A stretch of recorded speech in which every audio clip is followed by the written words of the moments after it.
Assalamualaikum warahmatullahi wabarakatuh. Hai teman-teman, kembali lagi di YouTube channel kami 11 MIPA 1. Pada video pembelajaran kali ini, kita akan membahas tentang kedatangan Jepang ke Indonesia. Jepang masuk ke Indonesia pada tahun 1942. Apa yang melatar belakangi Jepang untuk masuk ke Indonesia dan proses pendudukan Jepang di Indonesia? Mari kita bahas bersama-sama ya. Latar belakang Jepang masuk ke Indonesia.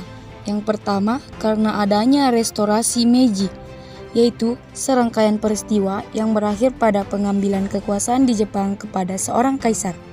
Jepang bangkit dengan berkekuatan militer pada tahun 1905 dengan slogan Negara Makmur Militer Kuat. Yang kedua, Jepang ingin menguasai SDA di Asia Tenggara. Pada pertengahan tahun 1941, Amerika Serikat melancarkan mengembargo minyak bumi. Mengembargo adalah larangan untuk melakukan perdagangan dan perniagaan kepada suatu negara. Jadi, Amerika Serikat melarang melakukan perdagangan minyak bumi terhadap Jepang. Sedangkan Jepang sangat membutuhkan minyak bumi untuk industri dan keperluan perang.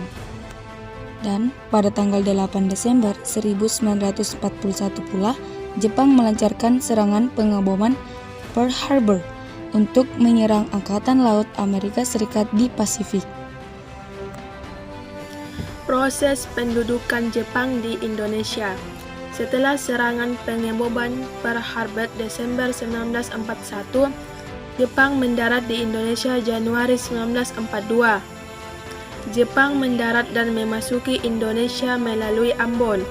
Namun, KNIL, Tentara Hindia Belanda, dan pasukan Australia menghalangi, tetapi Jepang tak terkalahkan. Jepang pun berhasil menguasai seluruh kepulauan Maluku. Pada tanggal 1 Maret 1942, Jepang mendarat di 3 titik Pulau Jawa, yaitu Teluk Banten, Indramayu, dan Bojonegoro. Setelah Jepang berhasil menguasai beberapa wilayah strategis di Pulau Jawa, akhirnya pada tanggal 8 Desember 1942, Belanda secara resmi menyerah kepada Jepang. Belanda yang sudah tidak berdaya melawan Jepang, akhirnya harus rela menyerahkan Indonesia. Penyerahan kekuasaan Jepang oleh sekutu dilakukan pada tanggal 8 Maret di Kalijati, Subang, Jawa Barat. Wakil sekutu dalam perjanjian tersebut yaitu Gubernur Jenderal Kejarda dan Jenderal Terportan. Berabad-abad sebelumnya, kedatangan Jepang sudah diramalkan oleh Raja Jayabaya.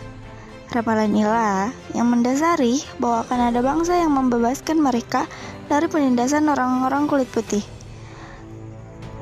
Banyak kalangan rakyat Indonesia yang mempercayai kedatangan Jepang akan membebaskan mereka dari siksaan jajahan Belanda yang telah berlangsung selama berabad-abad.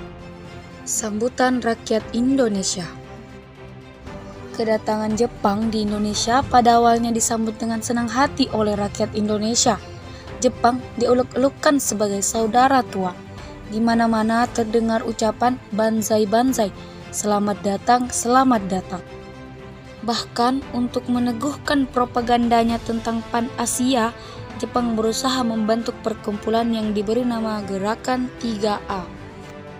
Semboyan atau Gerakan 3A merupakan salah satu propaganda oleh Jepang untuk mendapatkan simpati dari rakyat Indonesia. Pemerintahan Jepang di Indonesia kemudian membentuk pemerintahan militer. Dibagi menjadi 3 wilayah pemerintahan militer. Yang pertama, pemerintahan militer Angkatan Darat, yaitu Tentara ke-25 Tomisudan untuk Sumatera, pusatnya di Bukit Tinggi. Yang kedua, pemerintahan militer Angkatan Darat, yaitu Tentara ke-16 Asamusudan untuk Jawa dan Madura, pusatnya di Jakarta. Yang ketiga, pemerintahan militer Angkatan Laut, yaitu Armada Selatan Kedua untuk daerah Kalimantan, Sulawesi, dan Maluku. Pusatnya terletak di Makassar.